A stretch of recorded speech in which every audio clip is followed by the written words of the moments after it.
प्रार्थना करेंगे। प्यार प्रभु परमेश्वर, आपको धन्यवाद देते आपका महान प्रेम के लिए, महान जो दया, अनुग्रह, करुणा, आपकी वात्सल्यता के लिए धन्यवाद देते पिताजी। आपका जो सनातन की योजनाएं, जो आपके उद्देश्य, आपके संकल्पों के लिए आपको धन्यवाद देते। हमें प्रेम किया, अपना स्वरूप में बनाया।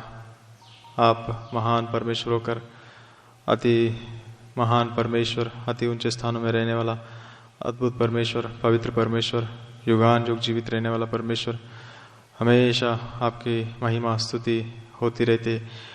उसी महिमा को हम भी करने के लिए आपने हमें बनाया अपने स्वरूप में और इस पृथ्वी पर रखा है। लेकिन हमने आपके जो प्रेम से, अनुग्रह से, दया से उस स्तुति महिमा करने का जो अद्भुत योजना से हम प्रभु दूर हो गए थे पिताजी, आपने हमें प्रेम किया। उस जो खोया हुआ महिमा को, संबंध को वापस जोड़ने के लिए अपना एकलौता पुत्र प्रभु यीशु मसीह को भेज दिया।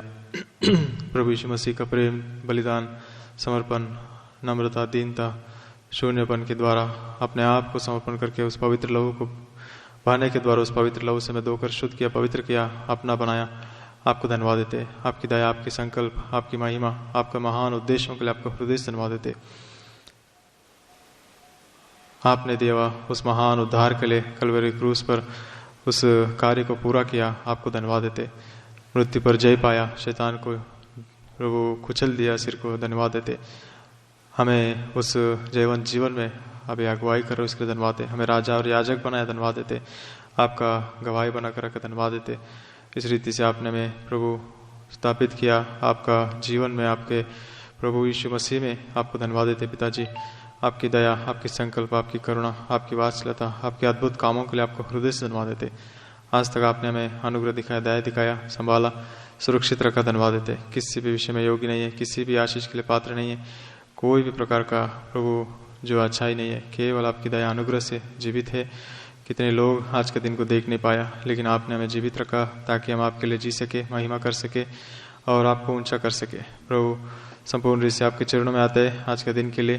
प्रभु अद्भुत रीति से आपने अपने प्रभु कार्य को यहाँ शुरुआत किया आपके दास राव अंकल के द्वारा, और आपके मन के अनुसार, आपकी इच्छाओं के अनुसार, आपके अनादिकाल के संकल्प के अनुसार प्रभु आपने अपना आत्मा, वचन, अपने दास, अपने प्रभु जो उद्देश्यों के अनुसार प्रभु बेतनी को स्थापित किया, सारे ब्रांचेस को स्थापित किया, धन्यवाद देते।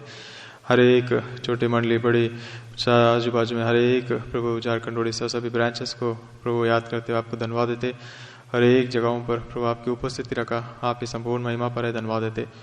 आप ही राजा और प्रभु बनकर आपकी सिद्ध इच्छाओं को हर जगह में पूरा कीजिए। आप ही हमारा प्रभु उत्तम रखवाला, उत्तम चरवाहा है और सब कुछ है और सिर है और प्रधान है। आपको धन्यवाद देते। आपकी आत्मा के द्वारा, वचनों के द्वारा हमें अगुवाई करते हुए आज तक लेकर आए, धन्यवाद देते। आपकी दया, आपकी संकल्प, आपकी करुणा के लिए आपको धन्यवाद देते। प्रभु आज के दिन में प्रभु हमें प्रभु सहायता किया, रविवार से लेकर अभी तक संभाला, सुरक्षित रखा, धन्यवाद देते। प्रभु आराधना में सहायता किया, प्रभु आज प्रभु कल संडे स्कूल प्रोग्राम के लिए भी सहायता किया, हृदय से धन्यवाद देते।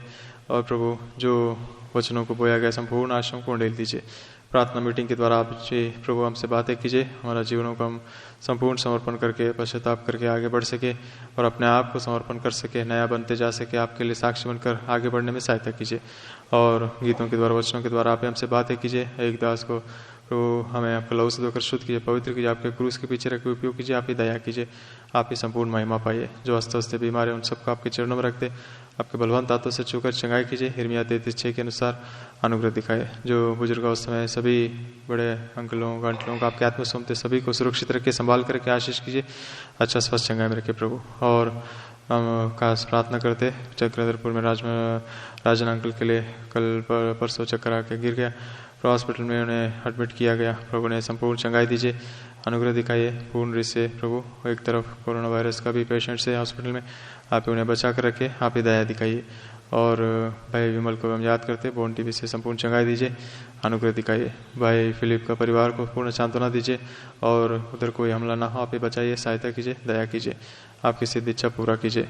आप प्रभु जो कुछ भी करते अच्छा करते प्रभु, आप अनुग्रह दिखाइए, दया दिखाइए। आपकी दया, आपकी संकल्प, आपकी करुणा, आपकी वात्सल्यता को हम चाहते, प्रभु कोरोना वायरस का दवाई भी जल्दी, वैक्सीन भी मिल सके, ताकि प्रभु हम वापस नॉर्मलाइज हो सके, सब कुछ आपके घर में हम इकट्ठा हो सके।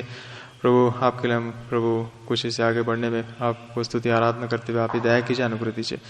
अभी तक आपने अनुग्रह दिखाया, धन्यवाद देते प्रभु। इस मीटिंग के द्वारा आप ही संपूर्ण महिमा पाइए, आदि और अंत होकर आप ही चलाइए, आप ही महिमा पाइए। आपकी सहायता, आपकी करुणा चाहते, आप ही दया कीजिए प्रभु। सभी विषयों के लिए आपको धन्यवाद है प्रभु। आप ही आपका सिद्ध इच्छाएं, आपकी योजनाओं को संपूर्ण रूप से पूरा कीजिए।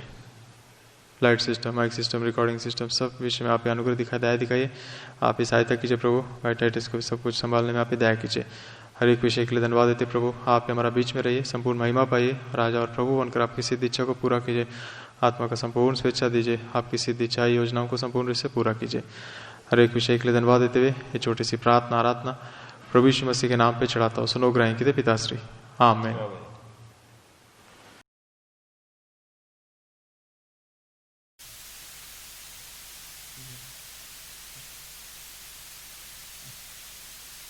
गीत संख्या हिंदी में 376, 376, मैं एक अदम पापी हूँ।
में आ गया था, उसी को निर्मूल कर प्रभु। क्षमा करो यीशु प्रभु, तू क्षमा कर। क्षमा करो यीशु प्रभु, तू क्षमा कर। मैं ये कदम पापी हूँ, कदम पापी हूँ, विनती करता हूँ प्रभु, तू क्षमा कर। विनती करता हूँ प्रभु, तू क्षमा कर। अपनी माता के गर्भ से उत्पन्न हुआ मैं पाप में, अपनी माता के गर्भ से उत्पन्न हुआ मैं पाप में। ऐसी भयंकर परिस्थिति से प्रभु मुझे तू स्वतंत्र कर। ऐसी भयंकर परिस्थिति से प्रभु मुझे तू स्वतंत्र कर। क्षमा करो यीशु प्रभु, तू क्षमा कर। क्षमा करो यीशु प्रभु, तू क्षमा कर।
क्षमा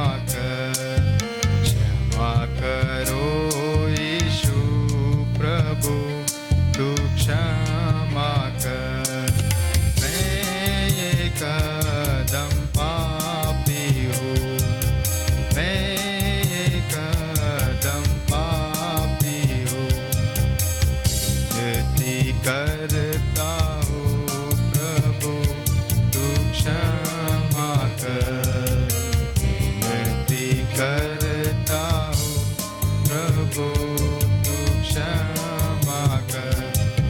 पापों को मैंने छिपाया था, श्रापारी मैंने कमाया था।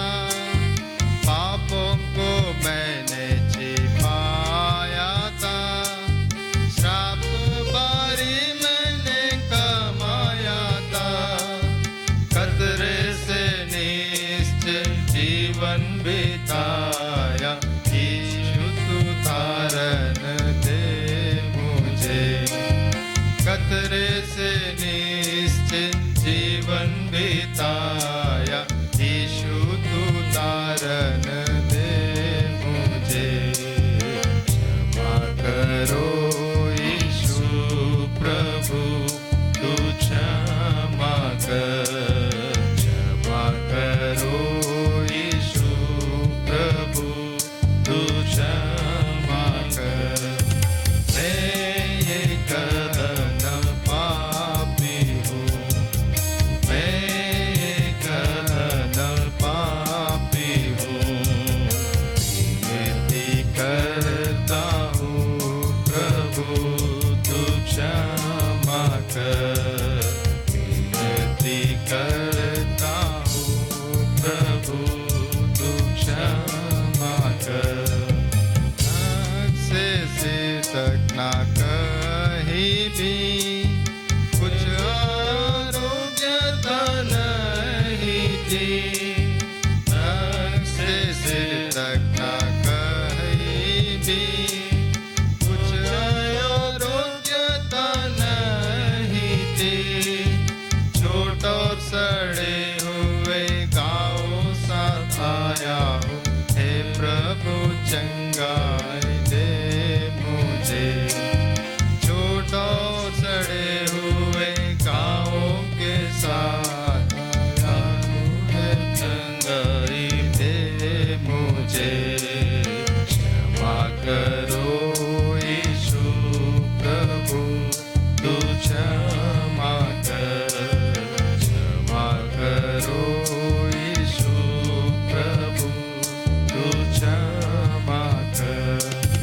मैं एकदम पापी हूँ, मैं एकदम पापी हूँ, विनती करता हूँ प्रभु तू क्षमा कर।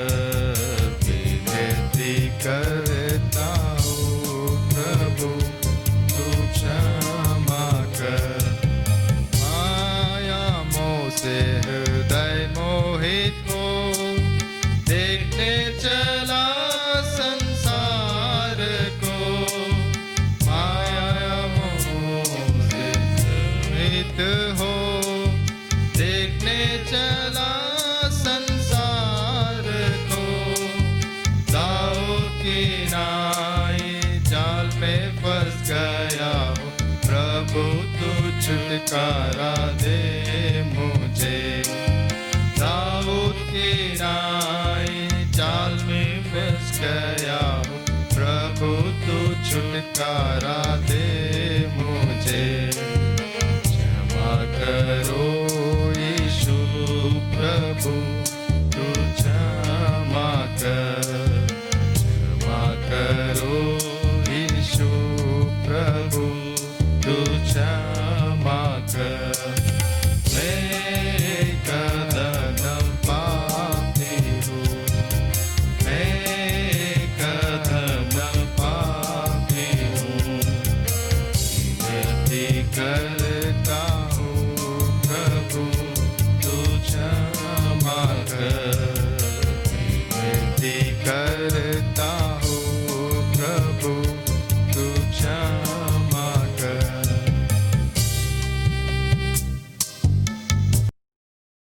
प्रार्थना करेंगे। प्यार प्रभु परमेश्वर, आपको धन्यवाद देते, आपको महान प्रेम के लिए, दया के लिए। प्रभु अनुग्रह दिखाया, दया दिखाया गीतों के द्वारा। प्रभु हम संपूर्ण रूप से आपके चरणों में मानते हैं। प्रभु एक आदम पापी है, प्रभु आप ही क्षमा कीजिए। प्रभु मेरा जीवन, हमारा जीवन प्रभु देखने में, सोचने में, बोलने में, करने में जहाँ भी आपको दुखाया प्रभु, उन सभी बातों के लिए क्षमा चाहते हैं। आपके वचनों के द्वारा आप हमें बातें कीजिए, हम अपने आप को प्रभु जान सके, समर्पण कर सके, पश्चाताप कर सके और प्रार्थना में आगे बढ़ सके। सहायता कीजिए, अनुग्रह दिखाइए, आपके स्वर्गीय वचन दीजिए, आपके स्वर्गीय विचार दीजिए। मेरा शब्द ने आपके शब्द दिखाई प्रभु। लूका 12:12 का हम दावा करते, आप ही दया कीजिए। हर एक अंधकार शक्तियों को मत्ती 8:20 के अनुसार, लूका 10:19 के अनुसार संपूर्ण से बंद कर देते। आप ही संपूर्ण महिमा पाइए, आप ही दया कीजिए और गीतों में सहायता किया, हृदय से धन्यवाद देते। आप ही अनुग्रह दिखाए, दया दिखाए प्रभु।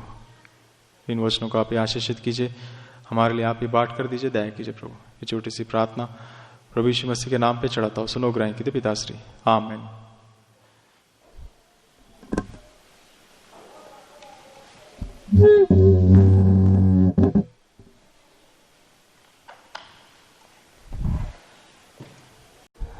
सभी को जय मसीह की। परमेश्वर के वचनों में से पहला पत्रस 5 अध्याय, पहला पत्रस 5 अध्याय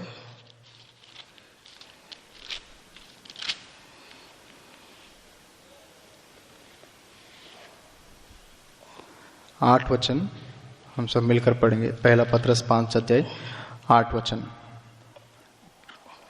सचेत हो और जागते रहो, क्योंकि तुम्हारा विरोधी शैतान गरजने वाले सिंह के सब इस खोज में रहता है कि किस को फाड़ खाएं। परमेश्वर का वचनों में सचेत रहना है, जागते रहना है और प्रभु में हम जागते हुए रहकर प्रार्थना में रहना है। और उस रीति से जब हम रहेंगे तभी हम शैतान का सामना कर सकता है। इसलिए इसी में 9 वचन में लिखा है कि ऐसा जागते हुए रह के स्थिर होकर विश्वास में उनसे सामना करो शत्रु से, नहीं है तो वो सिंह किसको खाएगा करके वो ध्यान से वो देख रहा है, ढूंढ रहा है करके प्रभु का वचनों में लिखा है। परमेश्वर का वचनों में से हमारा जीवन में प्रार्थना का जीवन बहुत ही इम्पोर्टेंट है। प्रार्थना का जीवन हमारा जीवन में कम हो गया तो हम शक्तिहीन जैसा हो जाता है, निर्बल और कमजोर हो गया जैसा हो जाता है। जब सैमुएल ने जो साउल ने सैमुएल के पास गया था, उस जो तंत्र मंत्र करने वाला उस स्त्री के पास जाके सैमुएल को बुलवा के उनको उठवा के उनसे मृत्यु में से बाहर बुलवा के उनसे बातें जब करता है, जब बोलता है कि तुम्हारा स्थिति ऐसा होगा, कल तुम और तुम्हारे पुत्र मेरे साथ रहेंगे करके, तो वो बहुत ही उदास होकर साष्टांग प्रणाम करके और उधर ही ऐसे ही उपवास होके दिन और रात पड़ा रहता है। उस समय में लिखा है कि वो कमजोर हो गया, खाना नहीं खाया, कमजोर हो गया। तो हमारा जीवन में भी जो प्रभु का वचनों के अनुसार परमेश्वर का वचन और प्रार्थना हमारा जीवन में कम हो गए तो हम ऑटोमेटिक आत्मिक जीवन में कमजोर हो जाएंगे और शत्रु का सामना नहीं कर पाएंगे। बहुत ही मुश्किल है शत्रु को हम सामना करना, कि उनके युक्तियों को समझना, उनको लड़ना, क्योंकि हमारी लड़ाई शरीर से नहीं या लहू और मांस से नहीं है। तो उस रीति से समझ के लड़ना बहुत ही जो मुश्किल है। प्रभु का वचनों में आज के लिए जो हम परमेश्वर का वचनों में से देखेंगे कि आहाब राजा का जीवन में से जो एक विचार को हम देखेंगे। आहाब इज़राइल का राजा था और एलिजाबेथ यजेबेल जो उनके पत्नी रानी थी, तो ये दोनों परमेश्वर के मन के अनुसार जी नहीं पाता था। आहाब जो है वो न्यूट्रल कैरेक्टर जैसा है। प्रभु का जब एलिया प्रवक्ता नबी जब प्रभु की ओर उनको चिताता है तो वो प्रभु की ओर मुड़ता है, पश्चाताप करता है, अपने जीवन को ठीक ठाक करता है। जब जब इजेबेल उसको प्रोत्साहन करते गलत कामों को करने के लिए, गलत जीवन बिताने के लिए, तो उनका भी सुनता है और उनकी तरफ भी चले जाता है। तो अपना जीवन वो बैलेंस में नहीं रख पाया, दोनों तरफ वो आत्मिकता में भी कभी कभी और शारीरिकता में पूरी रीति से डूब गया था और परमेश्वर के विरोध में उन्होंने पाप किया। परमेश्वर का जो नबियों का जो चेतावनी दिया गया था उन सब बातों को ना सुनकर उन्होंने बहुत बड़ा नुकसान को पाया। परमेश्वर का वचनों के अनुसार हम देखेंगे तो आहाब राजा का जीवन को देखेंगे तो 3 बार उनको वार्निंग मिला था कि तुम्हारा जीवन को ठीक ठाक करो नहीं तो तुम मर सकते हो करके उनको 3 बार वार्निंग मिला था, फिर भी उन्होंने अपना जीवन को ठीक नहीं किया। हम देखते कि सबसे पहली बार कि एलिया जब प्रवक्ताओं को जो बायल का नबियों को 450 लोगों को मार दिया था, उस समय में जो परमेश्वर क्या है, यहोवा परमेश्वर का ताकत क्या है, यहोवा परमेश्वर कितना महान है, कितना सच्चा है, वो बात आहाब राजा ने समझ लिया, जान लिया। लेकिन उसके बाद भी परमेश्वर के मन के अनुसार वो चल नहीं पाया। इन नबियों को किसने रखा था? उनका पत्नी यजेबेल ने रखी थी। इन सब बातों को लेकर वो कभी भी अपने पत्नी को बोला नहीं, पूछा नहीं, तुम क्यों इन प्रवक्ताओं को पालन पोषण कर रहे और इन लोगों को क्यों ऐसा बढ़ाते जा रहे हो? मैंने देखा है आज कि वो लोग सभी जो जिस परमेश्वर को, जिस बैल को, जिस बाल देवता को लोग पूजा करते हैं वो सच्चा नहीं है और वो झूठा है और उसमें कोई वो प्रार्थना सुनता नहीं, ना जवाब देता है, ना उसमें कुछ ताकत है, ना उसमें जीवन है। लेकिन यहोवा परमेश्वर जो इजराइल का परमेश्वर है, सच्चा परमेश्वर है, हम उस पर विश्वास करना है, इन प्रवक्ताओं को सबको छोड़ना है करके बोलना चाहिए। लेकिन हम देखते कि जब 450 प्रवक्ताओं को एलिया ने मार दिया तो 19 अध्याय का पहला राजा 19 अध्याय का पहला और दूसरा वचन में एलिया जो भी किया, उन्होंने तलवार के द्वारा जो नबियों को मार दिया गया वो बात आहाब यजेबेल को बताया। पढ़िए 19 अध्याय का पहला वचन और 2 वचन। पहला राजा 19 अध्याय 1 और 2 वचन। तब आहाब ने इजेबेल को एलिया के सब काम विस्तार से बताए कि उसने सब नबियों को तलवार से किस प्रकार मार डाला। तब इजेबेल ने एलिया के पास एक दूत के द्वारा कहला भेजा, यदि मैं कल इसी समय तक तेरा प्राण उनका सा न कर डालूं तो देवता मेरे साथ वैसे ही पर उससे भी अधिक करें। परमेश्वर का वचनों के अनुसार हम यहाँ देखते कि जो आहाब इजेबेल को ये बोलना चाहिए था कि वहाँ मैंने कितना अद्भुत विषय को देखा है, सुबह से लेकर शाम तक पुकार रहे थे, प्रार्थना कर रहे थे, चिल्ला रहे थे, हंगामा कर रहे थे और अपने शरीरों को काट रहे थे। वहाँ पहला राजा 18 अध्याय में हम देखते कि जो किस तरीके से वो लोग प्रार्थना किया, अपने देवताओं को बुला रहे थे, वो हम देखते कि पहला राजा 18 अध्याय का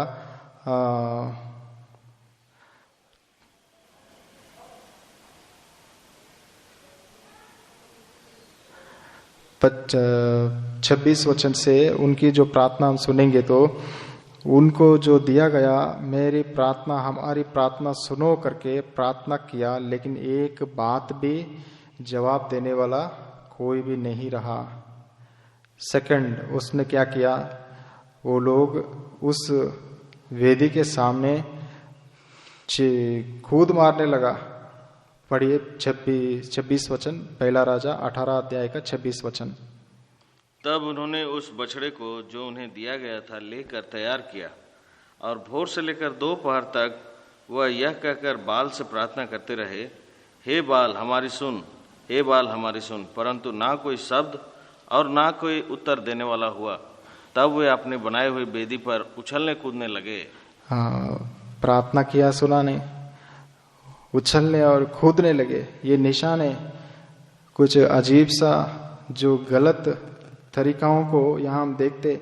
इसलिए नया नियम में पौलुस ने कहा कि यहोवा प्रभु यीशु मसीह को हम जो प्रार्थना करते, प्रभु को जब हम प्रार्थना करते, वो अजीब तरीकों से हंगामा करते हुए, हल्ला करते हुए ऐसा नहीं करना चाहिए।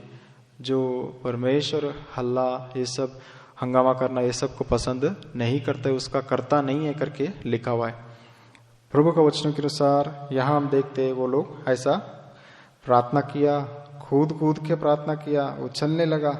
और एलिया जब बोला शायद वो सो रहे होंगे आपके परमेश्वर, उसको उठाओ जगाओ, ऐसा करके जब बोला तो वो लोग क्या किया। 28 वचन पढ़िए, पहला राजा 18 का 28 वचन। और उन्होंने बड़े शब्द से पुकार के अपनी रीति के अनुसार छुरियां और बर्छियों से अपने अपने को यहाँ तक घायल किया कि लहू लुहान हो गए। कितना भयंकर बात है।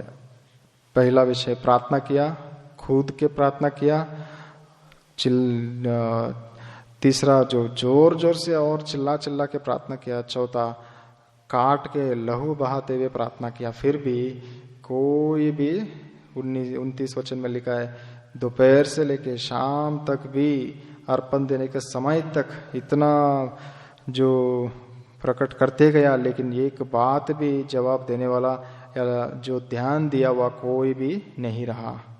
क्योंकि वो सच्चा परमेश्वर नहीं है, वो मट्टी से, पुतला से और जो लकड़ी से बना हुआ है।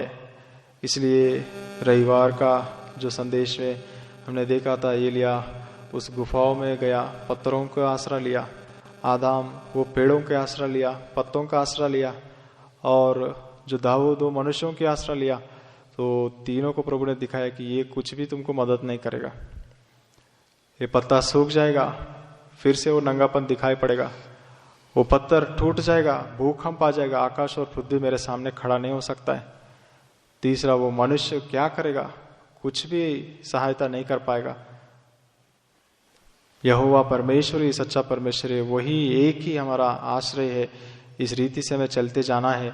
ये पत्थरों को, पेड़ों को और जो मनुष्यों को हम पूजा नहीं करना है, भरोसा नहीं रखना है। सच्चा परमेश्वर हमारा जिंदा परमेश्वर है, जो हमेशा वो जीवित है, सिंहासन पर बैठा हुआ है, वो विराजमान है। हमारे लिए वो हमेशा जो अपने प्रेम को उंडेला है, अपना पुत्र प्रभु यीशु मसीह को दिया है, उनके पवित्र लहू के द्वारा हमारी पापों की क्षमा, शांति, आनंद मिला है, वो हमारा परमेश्वर है। उनको जब हम प्रार्थना करते वो हमारी इस प्रार्थना सुनता है। संकट का समय में मुझे पुकारो, मैं तुम्हारे सुनूंगा बोला। लेकिन ये लोग 450 लोग मिलकर चिल्ला रहे, कूद रहे और जोर जोर से चिल्ला रहे और काट रहे, तो भी उनकी प्रार्थना का जवाब नहीं मिला। किसके सामने क्या प्रार्थना हम कर रहे, कैसा प्रार्थना कर रहे, हमारा जीवन में हम ध्यान रखना है। कोई प्रार्थना सुना नहीं गया। ये आहाब राजा अच्छा से देखा है। परमेश्वर का वचन के अनुसार हम कितना भी जो प्रभु का अगर हम देखेंगे तो पत्तों को प्रभु ने वो सूख जाएगा और तुम क्या सृष्टि पर तुम आसरा करके मेरे से छुप सकते हो, तुम बड़ा पेड़ों का आसरा ले रहे हो करके प्रभु ने, वो नहीं है तुम्हारा छुपाने वाला पाप को, तुम्हारा नंगापन को छुपाने वाला वो नहीं है करके प्रभु उनको बुलाया और वो छुप रहे थे। इसका मतलब ये नहीं है कि पत्तों को, मतलब शरीर को ढांपना ही नहीं है, लेकिन परमेश्वर क्या किया, वो पत्तों से नहीं लेकिन एक मेमना को बलि देकर उसके चमड़ा से फिर से उनको शरीर को ढांपने का, जो पाप को ढप दिया, क्षमा किया, उन्हें अगुवाई किया, उन्हें मौका दिया। प्रभु के वचन के अनुसार हमारा जीवन में हम ध्यान रखना है। गुफाओं में यहाँ वहां क्या छुपेगा मेरे से, सामने रहो, बाहर रहो, ये पत्थर के क्या भरोसा रखेगा करके आज हमको प्रभु खुले आकाश के नीचे रखा है क्या?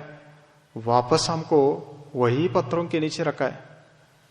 उन्हीं पत्थरों को कंक्रीट बना के, कंक्रीट छत के नीचे, अलग अलग जो छतों के नीचे हमें रखा है, सृष्टि से बना हुआ उसी चीजों के नीचे रखा है और उन्हीं मनुष्यों के बीच में रखा है। प्रभु के वचनों के अनुसार हमारा जीवन में ध्यान रखना है। पत्ता या पहाड़ या मनुष्य हमें बचा नहीं सकता है, इनको कोई देखने का जरूरत नहीं, उनको बात ही नहीं करने का, हम आजू बाजू वालों से बात भी नहीं करेंगे, कोई संबंध जरूरत नहीं है। ये पत्थर ये सब कुछ मतलब नहीं, मैं खुलेआम रहूंगा, परमेश्वर बचाता है और मैं कोई घर पे नहीं रहूंगा करके हम बाहर ही रहेंगे तो चलेगा क्या? ये पत्ता हमको क्या बचाएगा करके हम पेड़ों को बिल्कुल नहीं लेंगे तो कितने दवाइयाँ पेड़ों की वजह से, उनके दानों की वजह से बनता है, वो सब हमें नहीं मिलता है।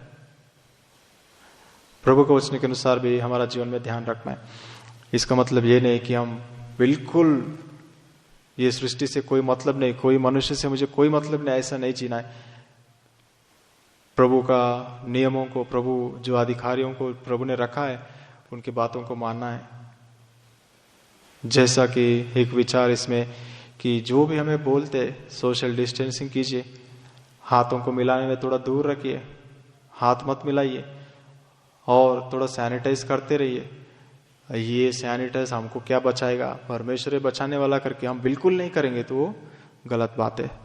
पत्तों को निकाल के प्रभु नंगा रखा नहीं, फिर से उनको वैसे ही पत्ता जैसे ही कपड़ा बना के दिया है ताकि उनका शरीर बचे धूप से, बारिश से, हवा से। प्रभु का योजना है। तुम खुले आकाश के नीचे रहना है करके ये गुफा, ये पत्थर में मुझे बचा नहीं सकता है करके प्रभु ऐसा नहीं रखा, लेकिन उनके लिए घर बनाना प्रभु ने सिखाया मनुष्य को और उसी छतों के नीचे हमें रखता है। और प्रभु उन्हीं मनुष्यों को साथ दिया, अकेला हमको नहीं रखा इस दुनिया में। प्रभु के वचनों के अनुसार आहाब ने इन विषयों को देखा है कि इतने बड़ा अद्भुत काम किया परमेश्वर ने। जब एलिया ने प्रार्थना किया, अभी हो गए ना तुम्हारा, अब मैं करता हूं करके जब प्रार्थना किया, उस बलि चढ़ा के, उस जानवर को काट के उसके ऊपर रख के, पानी फुल भर के, पानी में आग कहाँ से लगेगा करके सोचा, लोग बहुत पानी भरवाया। उसके बाद प्रार्थना करने से स्वर्ग से, आकाश से अग्नि आके वो पूरा जला दिया। तो आहाब ने जान लिया कि ये सच्चा परमेश्वर है। लेकिन घर जाके चार दीवार के बीच में क्या बोल रहे? पत्नी को चढ़ा रहे। क्या चढ़ा रहे? एलिया ने ऐसा ऐसा किया, तुमने जो पालन पोषण किया ना, वो 450 प्रवक्ताओं को मार दिया। इतना ही बोला कि उसको गुस्सा आ जाए और बोला एलिया को कल तक मैं नहीं मारा तो देखो। एक दूत को बुलाया, बोला कल तक वो मरेगा करके बोलो करके बोल दिया। तो ये आहाब राजा चुपचाप देख रहे। रोकना चाहिए था, क्या कर रहे हो तुम? मजाक है क्या? वो सच्चा जीवित परमेश्वर का नबी है, उसके विरोध में तुम क्या कर पाओगे? वो हमारे लिए शाप है, हमारे लिए वो प्रवक्ताओं की तरह हम नहीं मरेंगे क्या? प्रभु हमको नहीं मारेगा क्या? ये सब कुछ नहीं, क्योंकि मन में ईर्ष्या, द्वेष और जलन आ गया एलिया के ऊपर कि हमारे प्रवक्ताओं को, 450 लोगों को मार दिया, हमको पूछा तक नहीं, सीधा लोग को बोल दिया पकड़ो, उन लोगों को मारो, बोलने से लोग ही मार दिया। मतलब इधर राजा में खड़ा हूं, मेरा कुछ मतलब ही नहीं है, मुझे पूछा भी नहीं। और वो एक तरह का भयंकर इंसल्ट जैसा था राजा को। वो जाके पत्नी को ऐसा चढ़ाया। हमारा जीवन में भी ध्यान रखना है, पारिवारिक जीवन में हम क्या कर रहे हैं। हर एक बातों में आत्मिक रीति से ये सही है, ये गलत है, इसमें हमारी गलती, हम अपने आप को ठीक करना है। इस बात में जा रहे या मैं हार गया, हम जीत गया, इसलिए हम बदला लेना है, इसलिए हम ये करेंगे वो करेंगे, हम उस रास्ते में पकड़ रहे क्या? जब हम अपने हार को, अपने जीत को भूल जाएंगे, परमेश्वर के हाथ को, परमेश्वर के कामों को देखेंगे, तो हम रुकेंगे कुछ भी करने से पहले। इतने बड़ा स्वर्ग से आग उतर के जलाया हुआ तो भी वो अपने पत्नी को घर जाके क्या बोलता है कि ये एलिय्याह ने ऐसा ऐसा ऐसा किया, ऐसा करके उनका गुस्सा आने लायक चढ़ाया। हमारा जीवन में भी, परिवार में भी, मंडली में भी हम प्रभु ने किया हुआ बड़े काम को, अद्भुत काम को छुपा देते हैं, बस उसके बारे में ज्यादा नहीं बोलते, लेकिन हम एक दूसरे का कमियों का विषय में और जिस तरीके से काम किया, जितना हिम्मत किया, उन बातों को ही बोलकर चढ़ा देता है कि एक दूसरे के ऊपर चढ़ जाए, ये मार दे, ये करे वो करे। कितना भयंकर विषय हमारा जीवन में भी हम ध्यान रखना है। मैं कैसा जीवन बिता रहा हूं, मैं किसी को भी कोई भी बातें, डिस्कशन, कुछ भी मैं बता रहा हूं, मंडली का विषय में मैं कुछ भी किसी से बात करता हूं, मेरे परिवार में कोई मंडली का विषयों को हम बात करते हैं, बच्चों के सामने, पति के सामने, तो हम कैसा बातें कर रहे, कैसा उन बातों को सामने रख रहे। घर का बड़ा होकर एक पिता का, पति का जिम्मेदारी है कि देखो ऐसा ऐसा हुआ और इसमें मेरा गलती, हमारा गलती है, हम इन बाल देवताओं को पकड़ के रखा, जो खून शरीर को काटने से भी उसको दया नहीं आया, वो सामने आया, वो कैसा परमेश्वर उसको निकाल देंगे करके वो नहीं बताया, लेकिन केवल बदला लेने का आग को ही जलाया। इसलिए जो भयंकर रीति से उनका जीवन हो गया। इजराइल में आहाब और यजेबेल जैसा जो कपल है, कोई भी राजा रानी नहीं है उनकी तरह। मिलकर पाप किया, मिलकर परमेश्वर के विरोध किया, मिलकर प्रभु के दासों के विरोध किया और इजराइल को नाश किया, इजराइल को डुबाया। प्रभु के वचन के अनुसार आहाब और यजेबेल की नाई हम नहीं रहना है। यहां हम देखते हैं उस रीति से मारने के लिए सोचा, एलिय्याह ने जाके छिप गया, लेकिन परमेश्वर ने अनुग्रह दिखाया। ये भी हमारा जीवन में ध्यान रखना है। रविवार को भी हमने देखा, एलिय्याह जब प्रभु का सिद्धिच्छा के अनुसार जब जंगल में गया, प्रभु ने कौवों के साथ उनको पालन पोषण किया। एलिय्याह जब डर के बिना प्रभु का सिद्धिच्छा वो जंगल में जाके छुप गया, तो परमेश्वर ने उनको स्वर्गदूत के द्वारा भोजन भेजा, मतलब और भी इज्जत किया, और भी सम्मान किया, और भी प्रभु ऊंचा किया। हमारा जीवन में ध्यान रखना है। कोई डरा हुआ है, कोई कमजोर है, कोई निर्बल है, कोई दुखी है, कोई निराश होकर पीछे गया, तो उनको और हम ध्यान देना है, और हम इज्जत करना है, और हम सम्मान करते हुए उनको वापस लाने के लिए, जो प्रभु के योजनाओं को पूरा करने के लिए, प्रभु के कामों को पूरा करने के लिए उन्हें हम वापस लाने के लिए कोशिश करना है। परमेश्वर इस रीति से उन्होंने काम किया कि एलिय्याह को उन्होंने वापस लेकर आया। कैसा बातें कैसा किया एलिय्याह, ऐसा समय पर बोला, मैं जीने से अच्छा मर जाना अच्छा है। परमेश्वर से ऐसा शब्द बोल रहे, क्यों डर गया? मैं आपके लिए इतना काम कर रहा हूं, 450 नबियों के सामने सवाल किया मैं आपके नाम से, हिम्मत चाहिए ना? आहाब और यजेबेल कैसा लोग है, मुझे उधर ही टुकड़ा टुकड़ा कर देंगे। ऐसे लोगों के सामने मैंने इतना हिम्मत करके आपके लिए खड़ा रहा और आप मुझे वापस तलवार का डर दिया। बस ऐसे डराते रहोगे क्या? ऐसे ही परेशान होते रहना है क्या? थोड़ा गुस्सा किया परमेश्वर के ऊपर एलिय्याह ने, नाराज हो गया। फिर भी परमेश्वर कितना दया से सुना उनकी बातों को। प्रभु का वचन के अनुसार परमेश्वर ही कम हुआ। हमारा सामने भी कभी कभी लोग तंग हो जाते हैं, परेशान हो जाते हैं, गलत सोचते, गलत समझते, थोड़ा गुस्सा हो जाता है, थोड़ा अजीब बोलते, थोड़ा इधर उधर बोलते, ज्यादा कम। हम कम हो जाने का, सुनने का, समझने का, दया करने का, कि वो परेशान होके बोल रहे, मैं अंत तक प्रेम कर दिया तो मैं क्यों बुरा मानूंगा कोई शब्द को? सवाल ही नहीं। परमेश्वर का कहना है, प्रभु यीशु मसीह इस रीति से प्रेम किया। तुम खिला ठोको, हाथ में ठोको, पाँव में ठोको, सिर में ठोको, पेट में कुछ भी बसाओ, पीछे से चाक लो, कुछ भी करो, ये लहू में क्षमा ही निकलता है और कुछ नहीं। ये आवाज में क्षमा ही निकलता है, प्रेम ही निकलता है और कुछ नहीं। ये सवाल प्रभु यीशु मसीह ने हमारा सामने रखा है। क्या हम ऐसा सवाल परिवार को, मंडली को हम कर सकते हैं? आप कुछ भी कीजिए, मैं आपके विरोध में एक शब्द बोल नहीं सकता हूं, दुखी नहीं होगा, गुस्सा नहीं होगा, और आप ज्यादा चुबाएंगे, मारेंगे तो दर्द की वजह से शायद मैं दुखी होकर रोऊंगा, लेकिन आपकी वजह से नहीं, क्योंकि आप मुझे गलत समझा।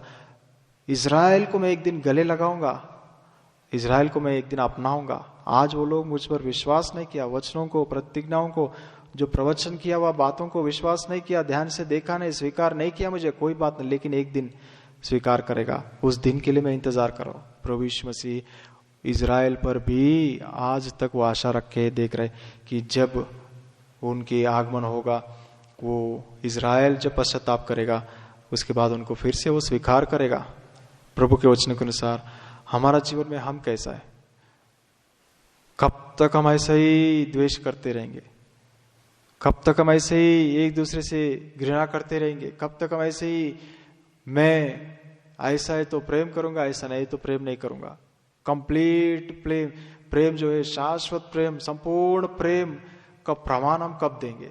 दिखाएंगे भी नहीं और प्रमाण भी नहीं करेंगे और बताएंगे भी नहीं और सवाल भी नहीं करेंगे कि हमारा स्टेटमेंट ये है, मेरा जीवन का ये है, ये फ्लैग है, ये मेरा जीवन का प्रेम का झंडा लहराता है। विवेश में हमने गाया, क्या हमारा यही है क्या?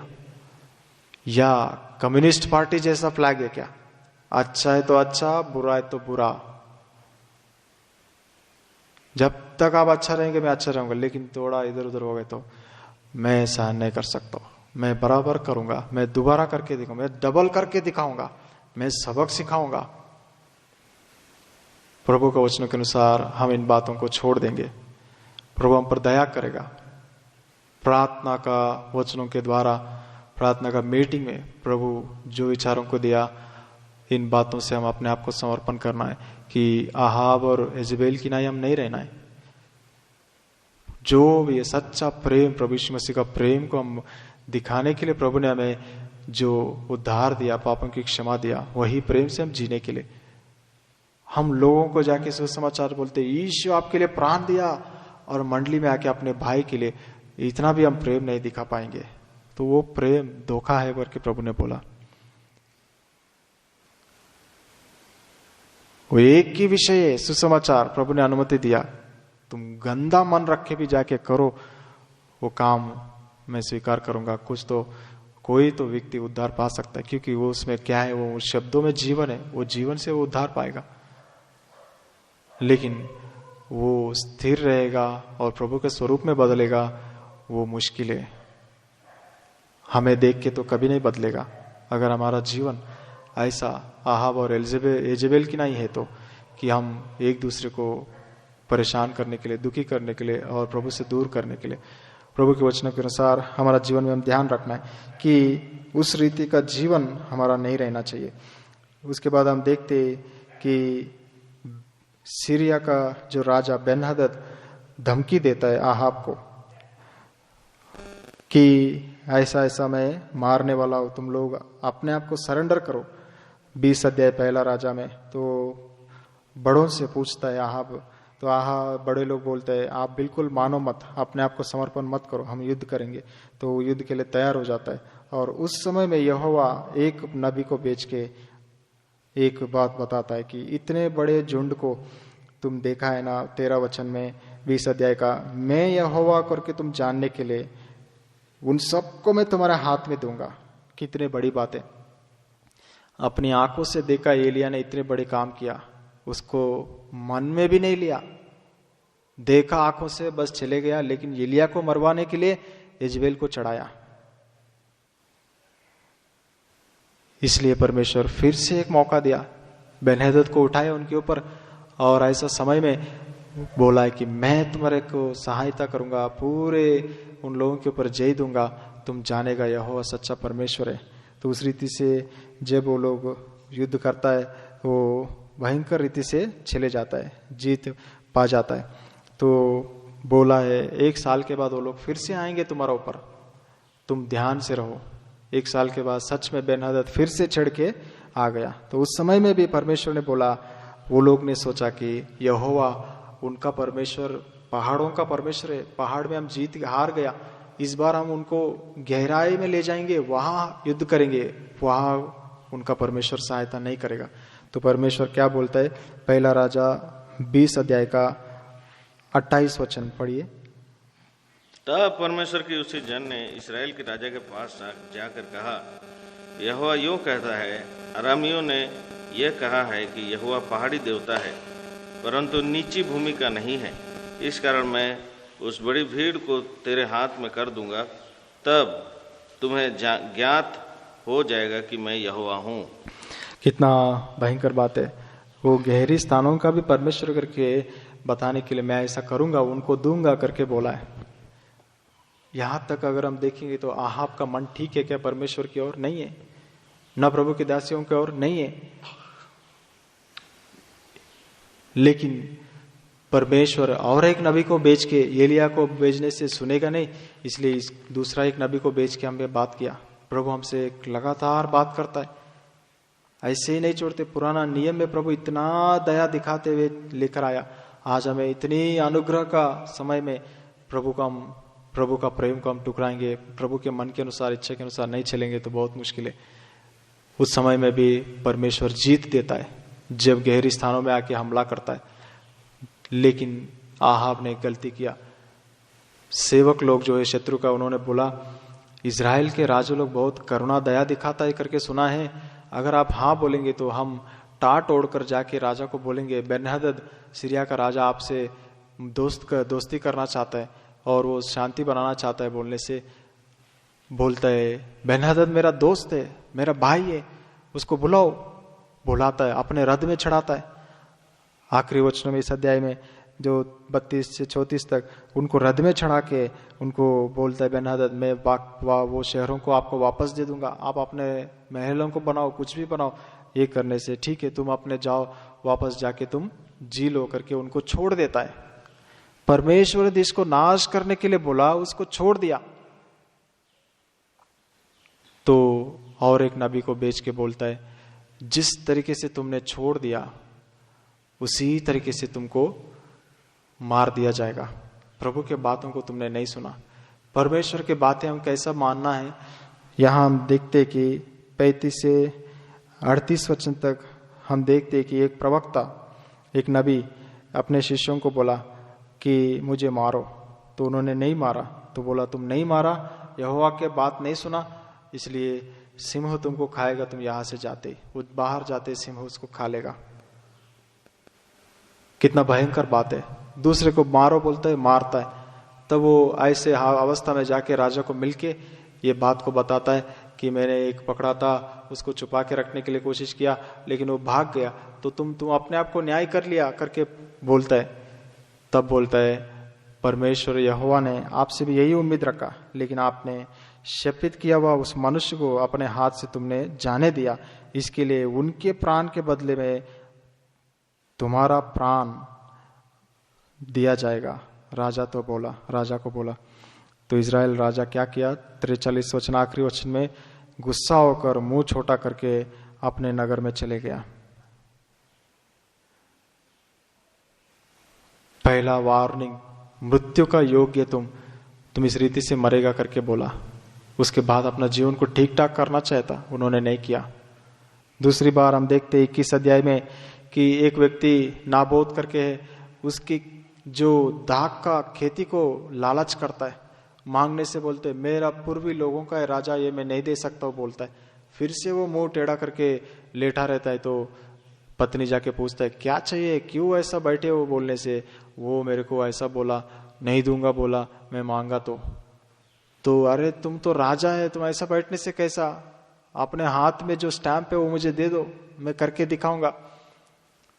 बोलने से उनको पता है ये यजबेल कुछ भी करेगी, उनके हाथों में दे देते अधिकार, और वो लेकर ऐसे लिखवा के झूठी गवाही खड़ा करके नाबोत को मरवा देते हैं उनके खेत में, पत्थर डाल के मार देता है। उसके बाद उसको राजा अपना लेता है। वो राजा अपनाने के लिए नाबोत मरने के बाद उनके पुत्रों को खेत मिलना चाहिए, लेकिन उनको भी नहीं मिलता। इसका मतलब उनको पुत्रों को भी, उनके परिवार को भी वो लोग पथराव करके मार दिया होगा। कितना भयंकर बात है। इतना हिम्मत, इतना अन्याय, अधिकार है करके, हाथ में ठप्पा लगाने का अधिकार है करके कुछ भी करने के लिए हम हिम्मत करेंगे क्या?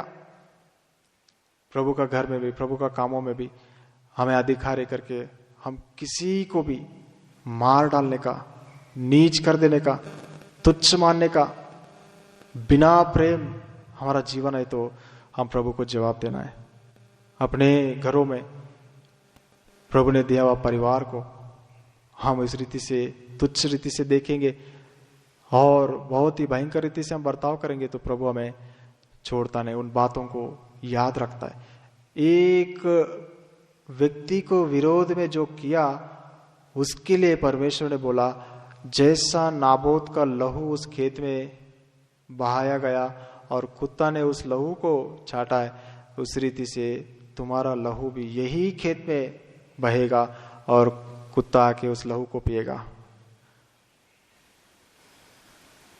कितना भयंकर बात है।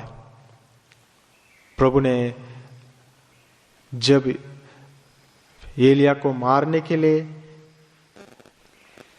जब निकला था, यजेबेल ने उस समय में भी ऐसा शब्दों को परमेश्वर ने नहीं दिया, लेकिन जब इस रीति से अन्याय किया परमेश्वर ने ऐसे जो भयंकर शब्दों को सुनाया गया। जैसा हम बलवा करके, जबरदस्ती करके, डरा के, किसी को मार के, धमकी देके हम कुछ भी अपनाने के लिए कोशिश करेंगे, वो हमें कभी नहीं मिलने देगा परमेश्वर। वहां लिखा है 21 अध्याय का 16 वचन है, पढ़िए 21 अध्याय का 16 वचन। पहला राजा 21 अध्याय का 16 वचन। इजरायली नाबोत की मृत्यु का समाचार पाते ही अहाब उसकी दाग की बारी अपने अधिकार में लेने के लिए वहां जाने को उठ खड़ा हुआ। अभी जो अपनाया नहीं उस खेत को लेने के लिए उठ के खड़ा हो गया। बस 17-18 वचन पढ़िए। तब यहोवा का यह वचन तीसवीं एलिया के पास पहुंचा, चल सोमरोन में रहने वाले इस्राएल के राजा अहाब से मिलने को जा, वह तो नाबोत की दाग की बारी में है, उसे अपने अधिकार में लेने को वो वहां गया है। कितना भयंकर बात है। एलिया सामने आया और बोला, इज़राइल राजा अहाब को सामने गया और उनको जो आगे वचन में हम पढ़ते जाएंगे तो उनको बताता है कि तुमने जो अपनाने के लिए उसको मार दिया ना, कौन से स्थान में ऐसा हुआ, उसी स्थान में जो तुम्हारा भी ऐसे ही हालत होगा करके बोलने से 20 वचन वो एलिया को क्या बोलता है, पढ़िए 20 वचन। एलिया को देखकर अहाब ने कहा, हे मेरे शत्रु, क्या तूने मेरा पता लगाया है? उसने कहा, हाँ लगाया तो है। इसका कारण यह है कि जो यहोवा की दृष्टि में बुरा है उसे करने के लिए तूने अपने को बेच डाला है। कितना भयंकर बात है। मेरा शत्रु एलिया को जो परमेश्वर के महिमा किया पूरा इज़राइल के सामने, पूरा इज़राइल मान लिया परमेश्वर सच्चा परमेश्वर है, ये बाल देवता कुछ नहीं है, ऐसे व्यक्ति को ऊंचा सम्मान करने की जगह पर बोलता है तू मेरा शत्रु है। प्रभु का वचन, प्रभु की आत्मा, प्रभु के दास लोग, प्रभु के विश्वासी लोग, प्रभु के आत्मा से जो चलता है, हम अगर गलत जीवन से चल रहे, अगर हमारा परिवार में प्रभु के आत्मा से चलने वाला है, हमारे हर गलत काम का विरोध में, सामने में उनके द्वारा कुछ ना कुछ हमें कन्फ्रंटेशन नहीं मिलेगा। वो लोग सामने आके हमें बताएंगे, रुकेंगे और अलग अलग प्रकार से प्रभु जरूर हमें सामना आता है कि ये क्या कर रहे हो, ये गलत है, ये जो किया उसके बदले में ऐसा होगा। प्रभु चेतावनी हमें देता है। पहला वार्निंग दिया था, भूल गया, मुंह टेढ़ा करके आया, सोया अचानक आते आते रास्ते में खेत दिखाई पड़ा, बस उस खेत का फिर लालच, फिर मुंह टेढ़ा किया, फिर दूसरी बार ऐसा उसको मारने के लिए चढ़ा दिया उसको। मेरे पास एक है जो छेड़ने वाला है, जो ताकतवर है, जो कुछ भी बोलता है, किसी को भी कैसे भी बात करता है, कैसे भी धमकी देता है, लगा जरूरत पड़ा तो हाथ भी उठा के मारता है, तलवार भी लेके काट देता है। ऐसा है मेरे पास, मैं करने की जरूरत नहीं, इससे करवा दूंगा। आहा, बहुत ही होशियारी से काम किया। इजबेल रानी को चढ़ा दिया। बहुत सा घरों में पति पत्नी, पत्नी पति को, माता पिता बच्चों को, बच्चे माता पिता को ऐसा चढ़ाते, जैसा हामान को उनके परिवार ने चढ़ाया।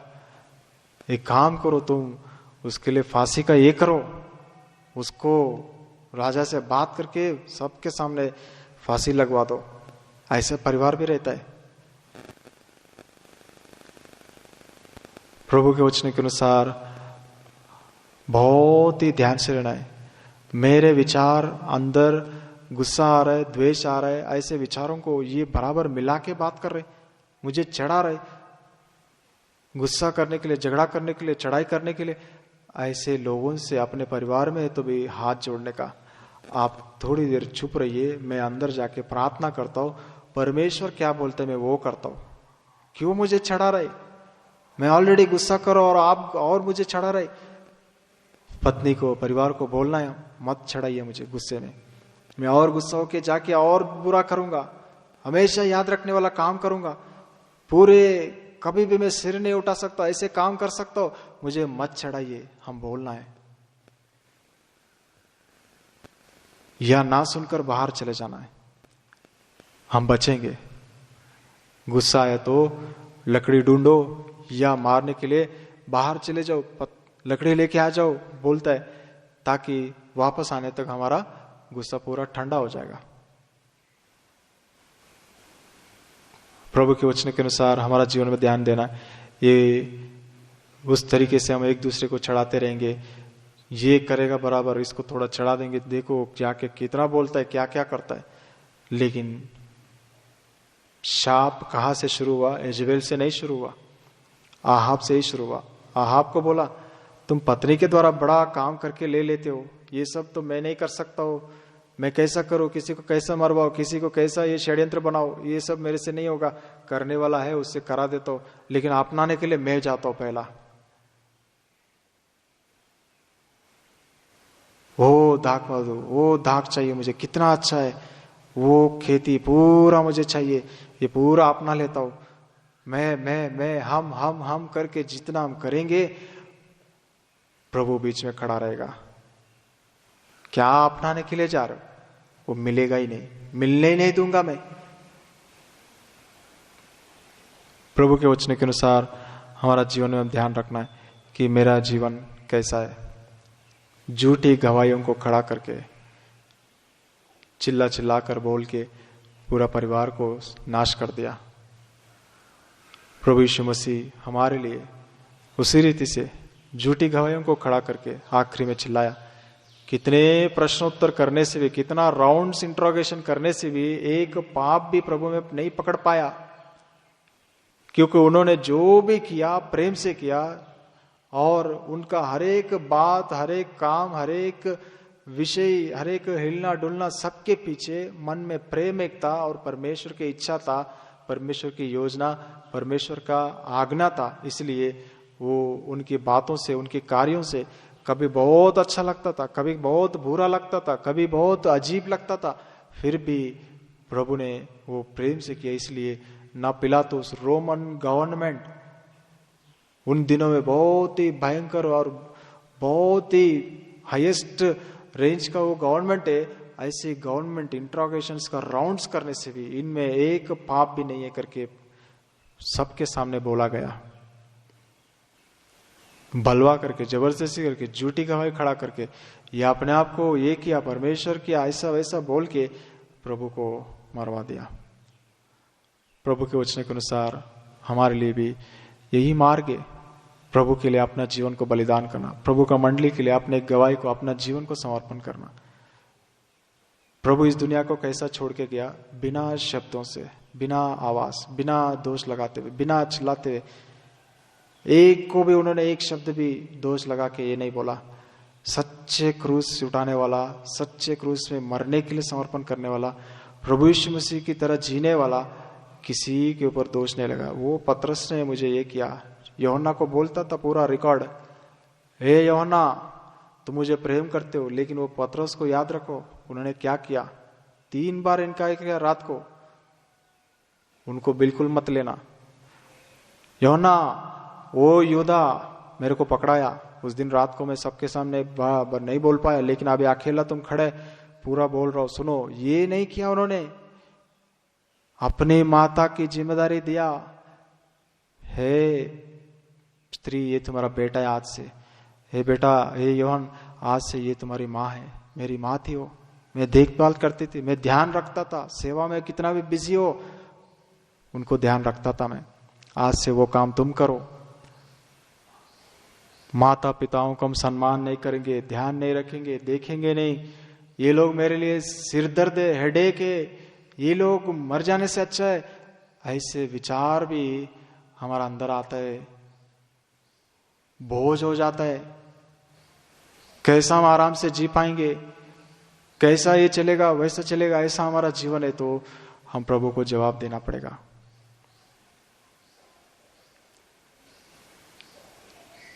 जब हम मुंह टेढ़ा कर लेता है, जब हम दुखी हो जाता है, जब हम ऐसा लेट जाता है आहाब की तरह, यजबेल की तरह, हमारी परिवार वाले हमको और चढ़ाते हैं गलत रास्ते में, ऐसे समयों में बड़े लोग होने से परिवार में वो लोग क्या करते हैं, उनको चिल्लाने से भी वो भूल जाते। खाने का समय आया, चलो चलो उठो आ जाओ खाना खाएंगे, प्रार्थना का समय, चलो चलो उठो पारिवारिक प्रार्थना करें, वो लोग भूल जाते, बड़ा मन है उनका, छोड़ देते, चलो चलो काम चलना है, आगे बढ़ना है, रुकना नहीं। लेकिन हम इतना हमारा थिंकिंग में, हमारा बातों में डिटेल, ऐसा क्यों हुआ, ऐसा क्यों हुआ। इसलिए बड़े लोग हमारे घरों में रहना आशीष की बात है। प्रभु का वचन के अनुसार प्रभु यीशु मसीह जो जिम्मेदारियों को सौंपना है वो जिम्मेदारियों को सौंप रहा था। कितना अद्भुत बात है, वो सब बातों को कुछ भी मन में नहीं, मरते मरते भी क्या क्या किया, कौन कौन ऐसा वैसा कि ये सब बातें उन्होंने नहीं बोला। हमारा जीवन में भी हम ध्यान रखना है, आहाब की नहीं, यजबेल की नहीं, हम प्रभु के हाथों को, प्रभु के कामों को हम देखेंगे नहीं, उनकी महिमा को, शक्ति को देख के भी हम एक दूसरे को खा जाने के लिए, कब्जा करने के लिए, भगा देने के लिए, मार देने के लिए नहीं दिखना है, ये वो नहीं दिखना है, ये नहीं चाहिए हमको, वो नहीं चाहिए, ये दिखने से वैसा है, ये दिखने, हम इसी में पड़ा रहेंगे तो हम प्रभु को सामना नहीं कर पाएंगे, वो बीच में खड़ा रहेगा। हम बलवा से किसी को बिठा देंगे, उसके बाद हम खड़ा होने के लिए सोचेंगे तो प्रभु आएगा, बीच में खड़ा रहेगा, तुम जैसा बलवा किया मैं भी वैसे ही करूंगा, अभी देखो प्रभु को कौन सामना कराएगा। इसलिए प्रभु के वचनों के अनुसार हमारा जीवन में ध्यान रखना है। उसके बाद क्या करता है, पहला राजा 21 अध्याय का 27, 28, 29 वचनों में आहाब ने उन बातों को सुनकर अपने कपड़ा फाड़कर, टाट ओढ़कर, उपवास रह के नीचे गिर के दुखी होते रहा। एलिया को परमेश्वर फिर से दर्शन देके बोला, देखा देखा, क्या बोला परमेश्वर, पढ़िए 29 वचन, पहला राजा 21 अध्याय का 29 वचन।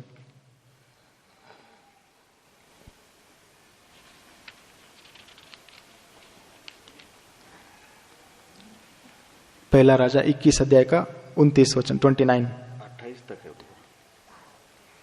अच्छा, तेलुगु में वो 29 भी है, 28 पढ़िए ब्रदर, हाँ आखिरी वचन। तब यहोवा का यह वचन तीसवी एलिया के पास पहुंचा, क्या तूने देखा है कि आहाब मेरे सामने नम्र बन गया है, इस कारण कि वो मेरे सामने नम्र बन गया है, मैं वह विपत्ति उसके जीते जी उस पर ना डालूंगा, परंतु उसके पुत्र के दिनों में मैं उसके घराने पर विपत्ति भेजूंगा। यहाँ हम देखते कि परमेश्वर कितना दयालु है, कितना करुणामय है। पश्चाताप करना देखते ही उन्होंने, उनका पश्चाताप कैसा है, उन बातों को सुनकर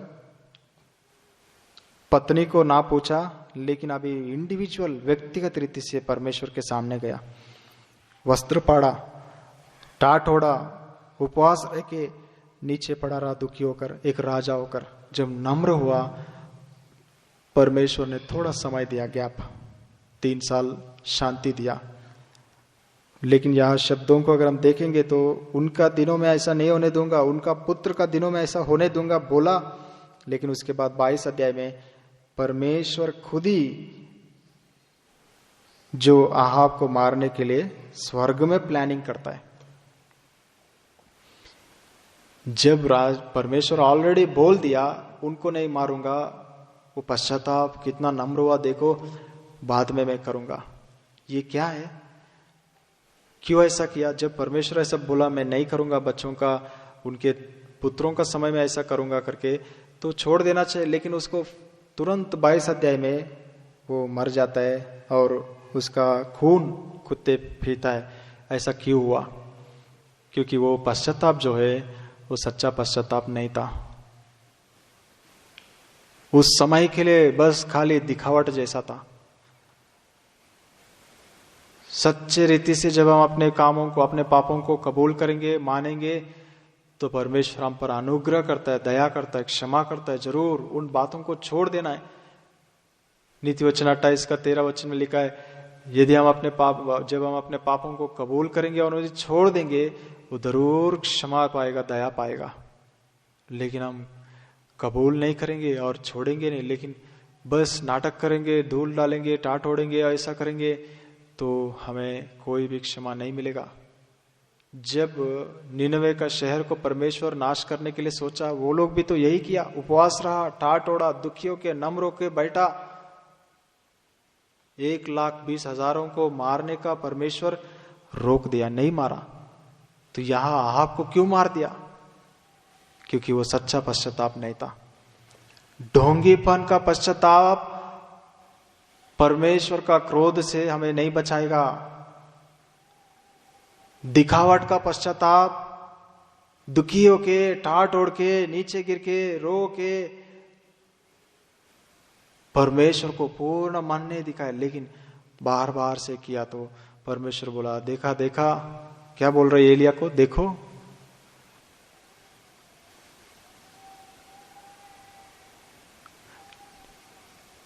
हिचकिया, ऐसा प्रार्थना किया तो रोकर, टाट नहीं ओढ़ा, उपवास नहीं रहा, बस ऐसा मुड़कर तुम मरेगा, अपने घर ठीक ठाक करो बोला, पीछे मुड़ा, प्रवक्ता ऐसे चले गया, वो दीवार को जाके रोने लगा। तो वो बाहर तक भी नहीं गया, उस नबी को वापस भेज दिया।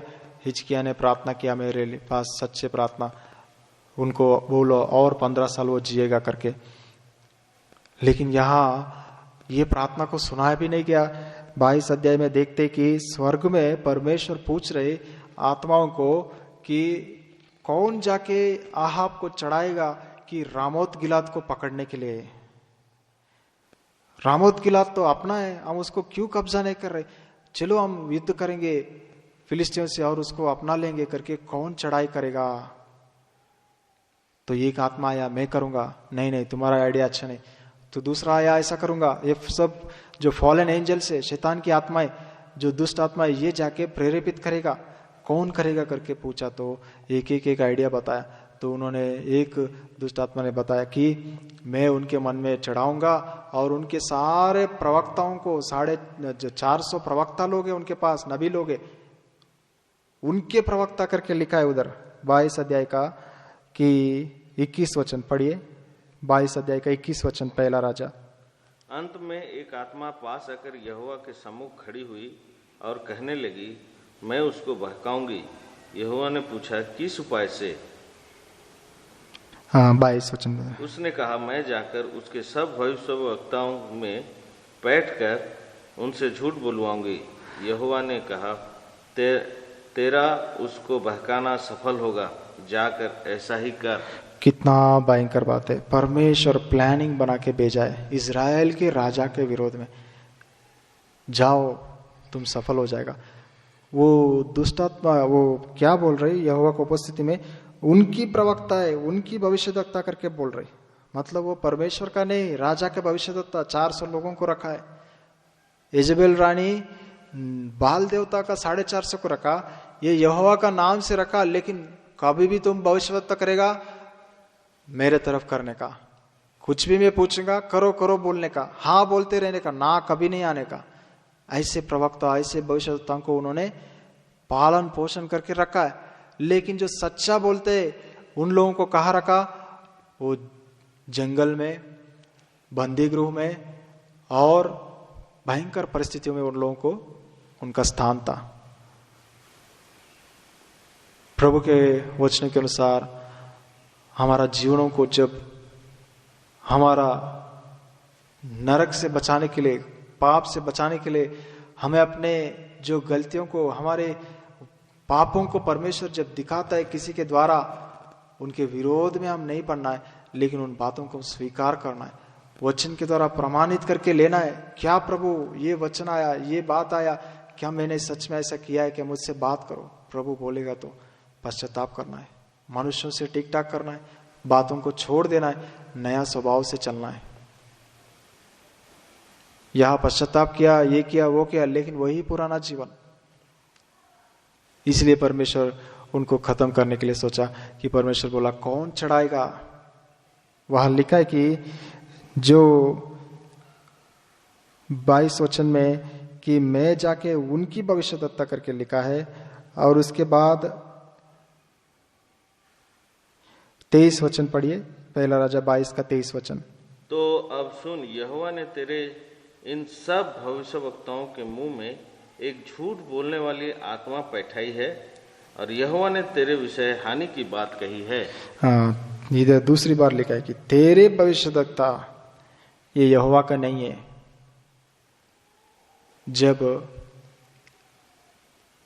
रामोत गिलाद को पकड़ने का विचार आया, ध्यान रखना है हमारा जीवन में भी, कौन से रामोत गिलाद को पकड़ने के लिए हम कोशिश कर रहे हैं। ये रामोत गिलाद क्या दिखाता है? ऊंचे स्थानों को, पहाड़ी स्थानों को, महिमा का स्थानों को, अच्छे स्थानों को। प्रभु के वचनों के अनुसार हमारा जीवन में हम ध्यान रखना है, मेरी महिमा, मेरी घमंड किसमें है? बस मैं खड़ा होकर वचन बोलूं, ये मेरा घमंड है, इसमें मुझे आनंद होता है, तो ये मेरा रामोत गिलाद है। बस मैं जाके पूरा दुनिया में प्रचार करूं, ये मेरा रामोत गिलाद है, इससे मैं घमंड हो जाता हूं। तो कौन से रामोत गिलाद को पकड़ने के लिए हम पीछे पड़ा हुआ है? कौन चढ़ा रहा है हमारा मन में कि जाके कब्जा करो, इसको कब्जा करो, उसको कब्जा करो, ये करो, वो करो। शांति दिया परमेश्वर 3 साल के लिए, शांत से बैठना था। हम क्यों नहीं जा रहे? रामोत गिलाद को क्यों नहीं पकड़ रहे? चलो ना। उसी दिन यूदा का राजा यहोशापात भी आके दोस्त बन गया उनको। तुम आएगा क्या मेरे साथ बोलने से? हाँ, मैं तुम्हारा हूं, मेरा लोग तुम्हारा है, मेरा घोड़ा तुम्हारा है, मेरा रथ तुम्हारा है, मैं चलूंगा बोला। किसको हम साथ देते हैं? अचानक से थोड़ा शांति का दिन देखा, थोड़ा आशीष का समय देखा, तो बस हम हाथ में हाथ मिला देते। वो शारीरिक है या आत्मा से चलने वाला है, ये हम ध्यान नहीं रखता है। और ऐसे लोग बोलेंगे इसको चढ़ाई करेंगे, उसको चढ़ाई करेंगे, उसको पकड़ेंगे, इसको कब्जा करेंगे, हाँ चलो मैं भी आता हूं साथ में। अशांति। प्रभु के वचन के अनुसार जब वो जाएंगे, युद्ध करेंगे, ऐसे ही बोलते हैं। लेकिन यहोशापात ने बोला, यूदा राजा, हम परमेश्वर को पूछेंगे एक शब्द, परमेश्वर का प्रवक्ता लोग कोई है क्या? तो बोलता है 400 लोग है मेरे पास। परमेश्वर यो कहता है करके बोलने वाला सबको बुलाया, पूछा तो क्या बोला? 7 वचन 8 वचन पढ़िए। 7 वचन 6 और 7 वचन। 22 अध्याय का 5, 6, 7 वचन। फिर यहोशापात ने इस्राएल के राजा से कहा, आज यहोवा की इच्छा मालूम कर ले। तब इस्राएल के राजा ने नबियों को, जो कोई 400 पुरुष थे, इकट्ठे करके उनसे पूछा, क्या मैं गिलाद के रामोत से युद्ध करने के लिए चढ़ाई करूं या रुका रहूं? उन्होंने उत्तर दिया, चढ़ाई कर, क्योंकि प्रभु उसको राजा के हाथ में कर देगा। परंतु यहोशापात ने पूछा, क्या यहाँ यहोवा का और भी कोई नबी है जिससे हम पूछ लें? कितना भयंकर बात है। आत्मिक व्यक्ति को अंदर थोड़ा अशांति होता है, अलार्म बजता है कि कुछ तो ये बात इतना ठीक ठाक नहीं लग रहा है। और कोई नहीं है क्या प्रवक्ता? 400 नबी लोग बोला। आपको तो मन में पहला सोच आया ही नहीं कि पहला मैं परमेश्वर को पूछूं कुछ करने से पहले। वो नहीं है। जब लोग बोले तब 400 प्रवक्ता लोग हैं। तो ये हमारा जीवन में दिखाता है कि मेरे पास बाइबिल है, आपके पास भी वही बाइबिल है। मेरे पास प्रवक्ता है, आपके पास लोग प्रवक्ता यूदा में, इजराइल में मेरे पास 400 है। पूरा रेफरेंस उत्पत्ति से लेके प्रकाशित वाक्य 400 रेफरेंस बोल दूंगा मैं एक संदेश में। सुन नहीं पाओगे, मैं ऐसा बोल दूंगा। लेकिन वहां पूछ रहे एक प्रवक्ता नहीं है क्या और कोई? यहोवा का बात बोलने वाला।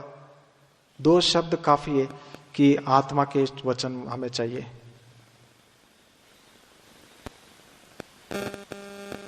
जीवन का वचन हमें चाहिए। तब बोलता है एक है, लेकिन वो हमेशा मेरा विरोध में ही बोलता है। कौन है? मीका है। उन्हें बुलाओ, शीघ्रता से बुलाओ। वो बुलाया और वहां एक दास गया, बोला सब लोग राजा के विषय में ही हा हा बोल रहे। 400 लोग हैं, आप भी वही बोलो, नहीं तो आप मर जाओगे। ऑलरेडी आप जेल में पड़े हो। ये दास थोड़ा दया से, प्रेम से कंडीशन को बता दिया और वो जाके बोला आप जाओ, परमेश्वर आपको साथ देगा। क्यों बोला? क्योंकि ये दास लोग ऐसा बीच में सपोर्ट करते हैं। कुछ अच्छे के लिए सपोर्ट करते, बोल देते, लेकिन सच्चाई बोल के जो सच्चे प्रभु का काम करने वालों को भी ढीला कर देते। सब लोग यही बोल रहे हैं, आप भी यही बोलो। पूरा मंडली एक बात पे, लेकिन आत्मा का जो है वो बोलने के लिए नहीं। लेकिन मीका उन लोगों को क्या बोलते हैं? वो दास को 14 वचन पढ़िए। मीका ने कहा, यहोवा के जीवन की शपथ, जो कुछ यहोवा मुझसे कहे वही मैं कहूंगा। यहोवा जो भी कहेगा मैं वही कहूंगा। और जब राजा के पास आया, बोलता है ठीक है आप लोग जाओ, युद्ध जीतेगा। बोलने से वो बोलता है मैं कितने बार बोला तुमको कि ऐसा मत बोलो, यहोवा सच में क्या बोला वही बोलो।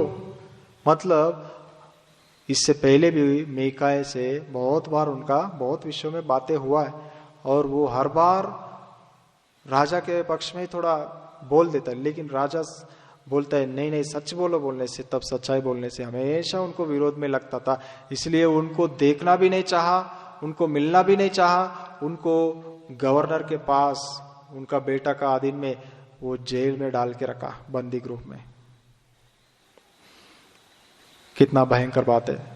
प्रभु के सच्चे वचनों को, हमारे गलतियों को, हमारे भूल चूक को, हमारे गति कमी को जो बताता है, बताने वालों को हम सुनने का मन नहीं होता है। ये नहीं चाहिए, इसको बंद ही कर देंगे, इसको निकाल ही देंगे। ये सामने दिखना ही नहीं चाहिए। ये नहीं रहने से अच्छा, ये हमेशा गलती के ऊपर ही बोलता है। आज हम उस रीति से ये नहीं चाहिए, वो नहीं चाहिए, वो नहीं चाहिए, ये नहीं चाहिए, सबको मना करते हुए मैं जो कर रहा हूं सही है, बोलेगा वाह तुम बड़ा प्रवक्ता हो, चलो साथ में, तुमको पालन करूंगा, पोषण करूंगा, बिठाऊंगा, संभालूंगा और ऐसे ही रहो, लेकिन मेरे विरोध में कुछ मत बोलना। लेकिन मीकाया जब सच्चाई बोला राजा सच बोलो। बोलने से प्रवक्ता बोलता है मैंने देखा है। क्या बोल रहे वो? जो देखा है, जो परमेश्वर ने प्रकट किया, जो परमेश्वर ने बातें किया, उन बातों को कह रहे कि इज़राइल बिना चरवाह के भाग रहे थे, मैंने देखा है। चरवाहा मरेगा, मैंने देखा है। परमेश्वर का इच्छा नहीं है आप लोग युद्ध में जाना, मत जाओ, अपने अपने घर को शांति से चले जाओ, उन्होंने बोल दिया। 22 अध्याय का हम देखते कि मीकाया आके वो बोलता है कि परमेश्वर इस रीति से कह रहे करके।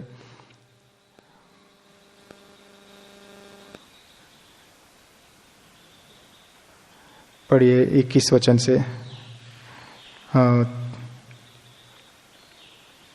अंत में एक आत्मा पास आकर यहोवा के सम्मुख खड़ी हुई। हाँ क्षमा कीजिए, 15 वचन से, 15, 16, 17।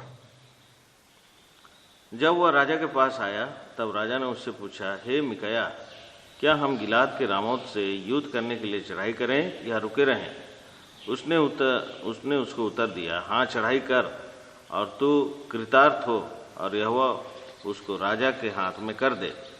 राजा ने उससे कहा, मुझे कितनी बार तुझे शपथ धराकर चिताना होगा कि यहोवा का स्मरण करके मुझसे सच ही कह। मिकाया ने कहा, मुझे समस्त इस्राएल बिना चरवाहे के भेड़ बकरियों के समान पहाड़ों पर तितर बितर देख पड़ा, और यहोवा का यह वचन आया, वे तो अनाथ है, अतः वे अपने अपने घर कुशल क्षेम से लौट जाएं। तब इस्राएल के राजा ने यहोशापात से कहा, क्या मैंने तुझसे ना कहा था कि वह मेरे विषय कल्याण की नहीं हानि ही की भविष्यवाणी करेगा? यहाँ हम देखते कि ऐसा बोलने से सिद्ध किया। एक प्रवक्ता आके बोलता है कि एक तप्पड़ मार के मुंह पे, अब कहा गया परमेश्वर की आत्मा बोलो, ऐसा बोलता है मिकाया को। तब मिकाया बोलता है, जब तुम भागने छिपने के लिए भागेगा ना अंदर अंदर कमरों में, तब तुमको दिखाई पड़ेगा कहा गया वो आत्मा करके वो बोलता है। कितना भयंकर बात है। सच्चे नबियों को, सच्चे प्रवक्ताओं को, सच्चे बोलने वाले विश्वासियों, बड़े हो, दासों की हालत मंडलियों में ये हालत आज बनता है। चुपचाप बैठो, हमेशा पाप दिखाते हो, हमेशा गलती बोलते हो, हमेशा ये ठीक नहीं वो ठीक नहीं बोलते हो। परमेश्वर जो दिया वो बोलने से उनके लिए क्या बोल रहा है? ये हमेशा बुरा बोलता है। दूसरे प्रवक्ता तपड़ मारता है, और तीसरा उठा के बंदी ग्रुप में डालता है। प्रभु के वचन के अनुसार हमारा जीवन में हम जांचना है। सच्चे पश्चाताप करने की जगह पर, प्रभु के बातों को सुनने पर हम वो ना करके, पश्चाताप ना करके, जीवन को ठीक ठाक ना करके, हम मन में आया बस उसको चढ़ाई करो, उसको अपना लो, उसको कब्जा करो, मेरी इच्छा पूरा करो, रामोत गिलाद मुझे चाहिए, उसको पकड़ना है। हम ऐसा चलते रहेंगे, यहाँ जाता हो वहां जाता हो, ये करता हो वो करता हो, लेकिन प्रभु का सिद्ध इच्छा, प्रभु की योजना, प्रभु का मन, प्रभु का सच्चे आत्मा तृप्त होने वाला सेवा, संपूर्ण समर्पण की सेवा हम कुछ नहीं करेंगे तो प्रभु बोलता है, ये सेवा से मुझे कुछ भी मतलब नहीं। एक व्यक्ति ने, बहुत बड़ा व्यक्ति ने बोला कि जब हम बिजी हो जाता है कि प्रभु के कामों की वजह से बिजी हो के प्रभु के लिए समय नहीं, प्रभु के कामों को करते करते और प्रभु के स्वभाव में बदलने में हम भूल गया, प्रभु का प्रेम को भूल गया, तो ऐसा सेवा से परमेश्वर खुश नहीं होता है। प्रभु के वचनों के अनुसार हमारा जीवनों को हम जांचना है। जब वो राजा 26 वचन में बोलता है, मिकाया को पकड़ के उसको ले जाके उस अधिकारी आमोन को, राज का पुत्र योआश को वापस दे दो। 27 वचन पढ़िए, 22 का 27 वचन। और उनसे कहा, राजा यो कहता है कि इसको बंदरगाह में डालो, और जब तक मैं कुशल से ना आऊं तब तक इससे दुख की रोटी और पानी दिया करो। कितना भयंकर बात है। बंदी के रूप में डालो और दुख की रोटी और ऐसे पानी दो। क्या पता वो जो बोला सच में प्रभु का बात हो सकता है। प्रभु का, परमेश्वर का नबी एक कम से कम मैं ऐसा तो नहीं रखता हूं, नहीं। इतना नीच तरीके से आहाब अपना जीवन में प्रभु का नबियों को देखता था, भविष्यद्वक्ताओं को, इसलिए उनका हालत क्या हो गया। इतना होशियारी करता है कि यहोशापात को बोलता है, तुम ऐसे ही चलो, मैं दूसरा वेश बदलता हूं, क्योंकि मैं, मेरे पीछे पड़ सकता है लोग करके वेश बदल देता है। सच में यहोशापात राजा करके कुछ लोग टारगेटेड थे, राजा को ही हमला करेंगे, वो पीछे पड़ा तो रोज चिल्लाता है यहोशापात, प्रभु प्रभु बचाओ बचाओ, तो परमेश्वर दया करता है। वो सोचता है ये राजा नहीं है, इसको छोड़ो। और एक व्यक्ति ने क्या किया, हम बहुत ही भयंकर बात है कि बिना देख के एक तीर छोड़ देते और वो इज़राइल के राजा का जो शरीर में चले जाता है।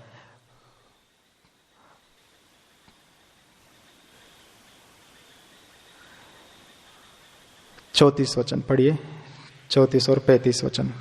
तब किसी ने अटकल से एक तीर चलाया और वो इस्राएल के राजा के झिलम और निचले वस्त्र के बीच छेद कर लगा, और उसने अपने सारथी से कहा, मैं घायल हो गया हूँ, इसलिए बागडोर फेर कर मुझे सेना में से बाहर निकाल ले चल।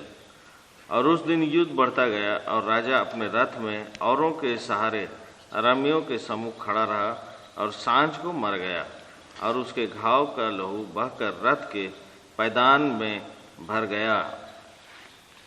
प्रभु का वचन के अनुसार बिना देखे जो तीर छोड़ा वो पाप का दंड का तीर है, परमेश्वर का तीर है। वो आके इज़राइल का राजा आहाब को लग गया और वो उसी जो अपने रथ में वो मर गया, उसके खून नीचे गिरा, और जब धोया उस पानी में कुत्ता उस लहू को पिया करके वचन में लिखा है। इस अध्याय को पूरा पढ़ लीजिए। तो प्रभु का वचनों के अनुसार हम प्रभु के मन के अनुसार हम नहीं चलेंगे, प्रभु के इच्छा के अनुसार हम नहीं चलेंगे। प्रभु 3 बार चेतावनी देने के बाद भी उन्होंने नहीं सुना। अपने जिद्दीपन में मैं इसको पकड़ना है, मैं उसको पकड़ना है, मेरा राज्य को बढ़ाना है, ब्रांचेस को बढ़ाना है, सेवा बढ़ाना है, लेकिन मन ठीक नहीं करने का, काम बढ़ाना है, सुसमाचार करना है, लेकिन मन ठीक नहीं करने का, पश्चाताप नहीं करने का, क्षमा नहीं करने का, प्रेम नहीं करने का, लेकिन सेवा करना है, सेवा करना है, सेवा करना है। प्रभु बोल रहे ऐसी सेवा से मैं प्रसन्न नहीं हूं। जब प्रार्थना के लिए 2 या 3 लोग इकट्ठे होते हो, मैं उनके बीच में मैं हूं। वॉचमैन नहीं, इस विषय को आज का डेली ब्रेड में लिखा है, प्रार्थना मतलब क्या है करके। वो मत्ती 18:20 में जो लिखा है, 2 या 3 लोग मेरे नाम से जब गैदर होता है उनके बीच में मैं हूं। मतलब कम से कम 2 लोग रहना चाहिए, और वो दोनों एक अग्रीमेंट के साथ होना चाहिए, एक मन एक आत्मा से। जब आएंगे प्रभु उनके बीच में रहता है। हम आया लेकिन कोई अग्रीमेंट नहीं हमारा बीच में, तो प्रभु हमारा बीच में नहीं रहता है। भले हम 2 लोग आएंगे या 200 लोग आएंगे, लेकिन एकता नहीं है, एक मन एक अग्रीमेंट के साथ हम इकट्ठा नहीं होंगे, तो प्रभु हमारा बीच में नहीं रहता है। बोला दुनिया का सबसे बड़ा आत्मिक विषयों को लिखा हुआ वॉचमैन ने कहा। और वो लोग खाली मिलते नहीं, लेकिन गैदर होते हैं। गैदर होना मतलब क्या है? आत्मा के द्वारा हिलाया जाता है, प्रभु के आत्मा के द्वारा इकट्ठा होता है। तीसरा, वो लोग एक काम की वजह से इकट्ठा होता है। मेरा काम, उनका काम, इनका काम करके नहीं, प्रभु का काम है। 2 लोग इकट्ठा होता है, कुछ लोग इकट्ठा होता है प्रभु का काम करे, प्रभु का प्रार्थना करे, वहां परमेश्वर रहता है। अपने काम, अपने प्रार्थना, अपनी इच्छा, अपनी सेवा, ऐसे बातों में इकट्ठा होने से प्रभु नहीं रहता है बोल रहे। उनका सिद्ध इच्छा, उनका परफेक्ट विल में जब हम इकट्ठा होता है, वहां परमेश्वर रहता है। और हम देखते कि प्रभु यीशु मसीह ने कहा, मैं उनके बीच में रहूंगा, अगुवाई करूंगा, चलाऊंगा। नेहमिया 6:3 में, मैं बहुत बड़ा काम कर रहा हूं, इसलिए मैं नीचे नहीं आ सकता हूं। शत्रुओं में खींचता है, ये करो, वो करो, इसके लिए उसके लिए बात करना है, ये करना है, वो करना है, आ जाओ। मेरे पास टाइम नहीं है, मैं बहुत इंपॉर्टेंट काम कर रहा हूं, प्रभु का घर को बना रहा हूं, मेरे पास ये सब के लिए समय नहीं है। मना करता है, अलग कर देता है। प्रभु का वचन के अनुसार हमारा जीवन में हम ध्यान देना है। जितना हम अकेले में, अंधेरे में प्रभु के दास लोग घुटना टेक के रहते, उतना ज्योति में वो प्रभु के वचनों को प्रभु का मंदिर के लिए दे सकता है। जैसा प्रेरितों का काम 6:1 में जब वो परिस्थिति को देखता है कि हम खाना परोसते हुए, हम सेवा करते हुए रहने से नहीं चलेगा, हमेशा प्रार्थना में, वचन में रहना है, खास मिनिस्ट्री में भाग लेने वाला, वचन की सेवका में भाग लेने वाला, जब जब वचन लेते उस दिन, उसके पहले दिन बहुत ही प्रार्थना में रह के प्रभु से पाके वचन उन विषयों को प्रकट करना है। जो कुछ भी कहता है प्रभु, उससे प्रभु किसी ना किसी को प्रभु बात करेगा। कभी कभी प्रभु 99 को एड्रेस करता है, कभी कभी प्रभु 100 बेड़ को एड्रेस करता है, हम नहीं जानते उनके काम। जैसा मीकाया बोला, वो जो कहता है मैं वही बोलूंगा, उसके बदले में मुझे जेल खाना हो जाए, बंदीगृह हो जाए, खाना पीना बंद हो जाए, कठिन कारागार हो जाए, कुछ भी हो जाए, मैं उस सब के लिए तैयार है। प्रभु के वचन के अनुसार मनुष्य की महिमा, इसके लिए हम नहीं देखना है। और जो दूसरे कामों में वो बिजी ना रह के प्रभु के घर को बनाने के लिए तैयार रहना है। प्रभु के वचन के अनुसार भजन संहिता 62:5 में, my expectation is from him, मेरे आशा उन्हीं से है। बिकर स्टेप करके स्ट्रीम्स इन द डेजर्ट आज का डेली ब्रेड में लिखा है, कभी कभी हमारी प्रार्थनाओं की जो जवाब है वो दिखता नहीं है, समझ में नहीं आता। इसका मतलब ये नहीं कि वो प्रार्थना जवाब नहीं है, ये नहीं है करके। जब बीज अंदर डालता है, पृथ्वी के अंदर चले जाता है, वो विंटर सीजन में वो रूट्स अंदर बनाता है, उसके बाद वो बाहर आता है। अच्छा से बाहर आके नहीं गिरने के लिए पहला अंदर में रूट्स पाता है, अच्छे से वो अंदर से गहराई से जड़ अच्छा से उसको बना लेता है। इसलिए थोड़ा टाइम लगता है वो बाहर आने में। इसका मतलब ये नहीं है कि वो मर गया अंदर बीज, वो फल नहीं लाया, वो कुछ ये नहीं करके नहीं है। इंतजार करना है प्रभु का। प्रार्थना कोई भी प्रभु यीशु मसीह ने जो भी उनके पास आता है इनकार नहीं करता है। कोई भी प्रार्थना को वो जवाब देता है, हाँ तो या ना तो जरूर बोलेगा, लेकिन बिना जवाब नहीं रहता है। बिना जवाब मतलब हम इंतजार करना है करके वो कहता है। चार्ल्स स्पर्जन कहता है, जो delayed answer to prayer are not trials of faith but they give us opportunities of honouring God by our steadfast confidence in him under apparent repulses. जो भयंकर परिस्थितियों में भी हम परमेश्वर को ऊंचा महिमा करते हुए चलना है। डिले आंसर्स होने से भी प्रभु जरूर हमें ये देता है। नेहमिया 8:8 और 9:3 में हम देखते कि वो लोग 6 घंटा बाइबल पढ़ा, सुबह से लेकर दोपहर तक, दोपहर से शाम तक प्रार्थना करते खड़े रहा, पश्चाताप करते हुए, स्तुति करते हुए। परमेश्वर का वचन पढ़ना, प्रार्थना करना हमारा जीवन में अगर हम सीरियस नहीं लेंगे तो प्रभु में हम तृप्त नहीं कर सकते।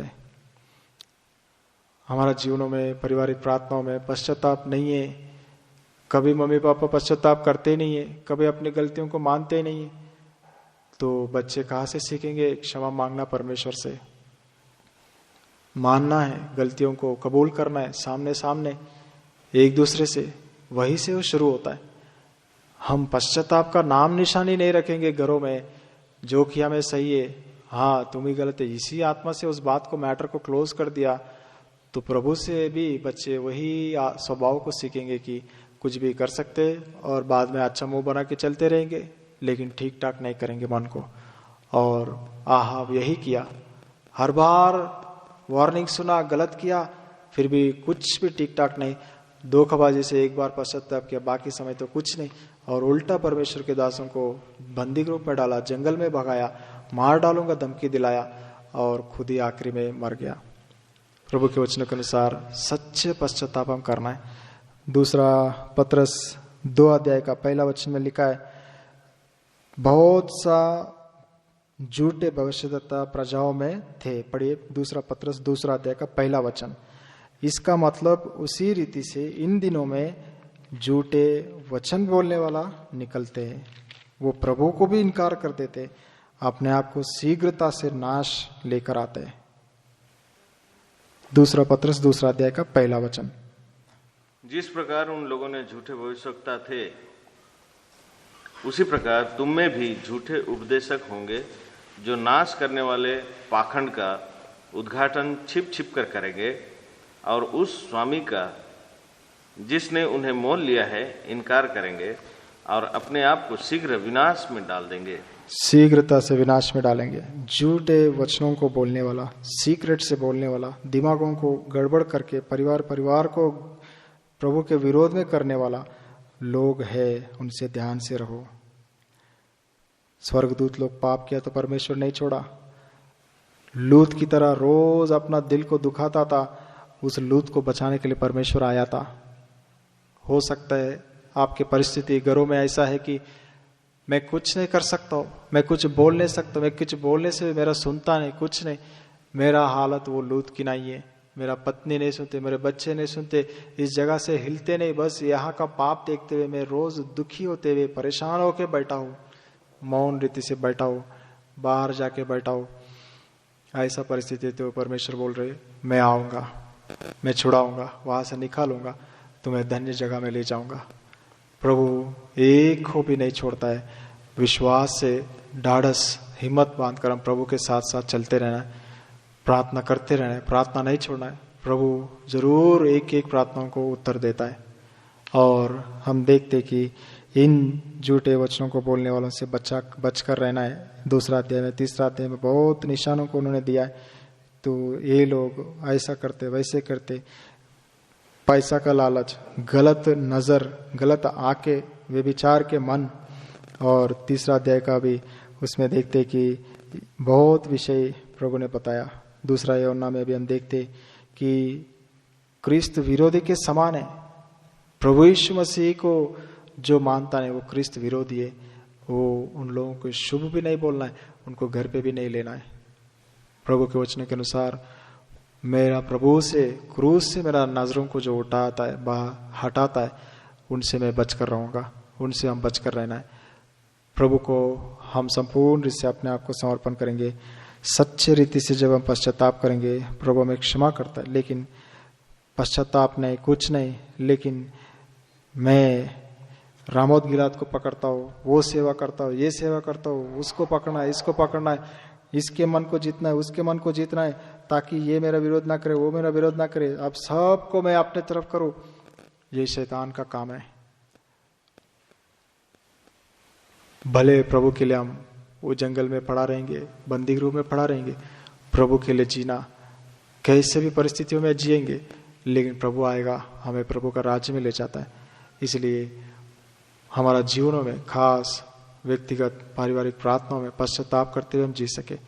इन वचनों के अनुसार हमारा जीवनों में जहां भी प्रभु हमसे बातें किया, उन बातों के लिए, उन कार्यों के लिए थोड़ा समय हम पश्चाताप में समय बिताएंगे अपने अपने घरों में प्रार्थना के बाद, कि बच्चों को भी पश्चाताप कराना है। जरूर हम सब गलती किया तो उनको भी पश्चाताप की प्रार्थना करो, क्षमा मांगो प्रभु से करके मांगने का आदत अभी से सिखाना है। नहीं तो वो परिवार आगे बढ़ना, वो बच्चे प्रभु के स्वरूप में बदलना मुश्किल है। प्रभु इन वचनों को आशीष करे। प्रार्थना करेंगे।